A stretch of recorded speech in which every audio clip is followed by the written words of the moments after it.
તમે રતન ટાટાનું નામ સાંભળ્યું હશે.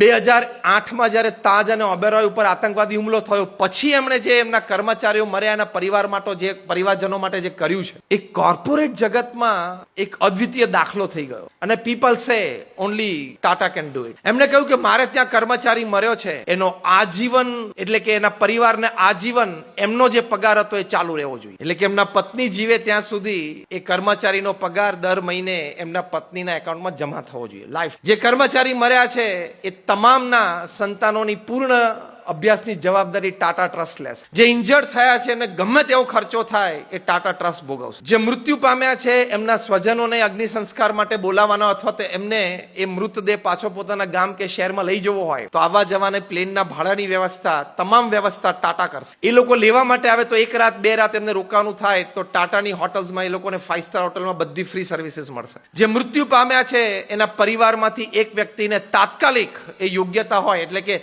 ઉંમરની દ્રષ્ટિએ બાકી બીજી કોઈ યોગ્યતા નહીં, ઉંમર હોય તો તાત્કાલિક ગમે ત્યાં એને ટાટામાં જોબ શરૂ થઈ જાય અને એને લાઈફ ટાઈમ જોબ. શું એથિકલી વ્યક્તિ વાત કરે છે. રતન ટાટા પોતે ઇન્ટરવ્યુમાં બોલ્યા કે if I have decided to spend 500 crores to rebuild Taj, I have to spend another 500 crores to rebuild the lives of the families of my employees who have passed. તાજ હોટલની બહાર ફૂટપાથ રોડની સામે ફૂટપાથ પર એક હોકર એટલે લારીવાળા તેની નાની 3 વર્ષની દીકરી લારીમાં બેઠેલી એને પગમાં 3 બુલેટ વાગેલી. કારણ કે આ તો ઊંધાધૂંધ છૂટતી હતી બુલેટ AK-56 માંથી. એટલે બારી દરવાજા ખુલ્લા અથવા તો બારીઓ તને વિધિન સામે જતી રહે. તે નાની 3 વર્ષની બાળકીને 3 ગોળી પગમાં વાગેલી. એમને હોસ્પિટલમાં દાખલ કરેલી અને સિરિયસ એ નાની બાળકી. રતન ટાટાને રાત્રે 11 વાગે સમાચાર. જે દિવસે લગભગ એમણે 20 થી 25 જેટલા ફ્યુનરલ્સ અટેન્ડ કરેલા. દરેક કર્મચારીની અંતિમ વિધિમાં હાજર રહેલા. 72 વર્ષની. એમને રાત્રે 11 વાગે જયારે આરામમાં જતા હતા સખત થાક ત્યારે એમના સેક્રેટરી સમાચાર આપ્યા કે આવો એક પ્રસંગ બન્યો છે. રતન ટાટાએ તરત જ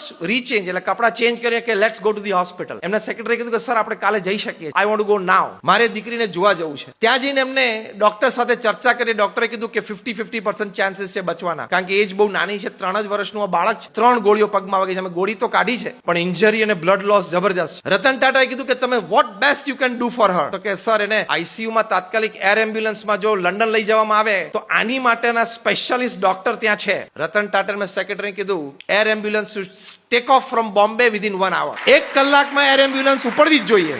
અને ડોક્ટર્સને કીધું કે તમારો ફૂલ પગાર તમને મળશે તમે એકમ્પની કરો. 4 ડોક્ટર્સની ટીમ એમની સાથે મૂકી દીધી. 3 વર્ષની બાળકીને લંડન લઈ ગયા. એની ત્યાં ટ્રીટમેન્ટ કરાવી. એવું કહેવાય છે કે લગભગ 35 લાખનો ખર્ચો રતન ટાટાને થયો પણ ટાટા ટ્રસ્ટે કર્યો.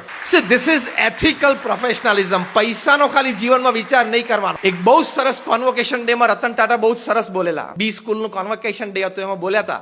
યંગ બધા MBAs થયેલા એ બધાને કહેલું કે now you will step into the professional world. Next 30-40 years you will have a wonderful career. પછી એમને બહુ જ સરસ વાત કરી જે શબ્દો મને બહુ જ પ્રિય છે. રતન ટાટા બોલ્યા કે at the end of your corporate career or during that never count your success on the amount of money that you have in your bank account. Never count your success on the amount of social connectivity that you have developed in your life. Never count your success on the fame and the prestige that you may get in your life. Count your success on the number of lives that you have enriched in your journey as a human being upon this earth. એ તમારી સફળતા છે.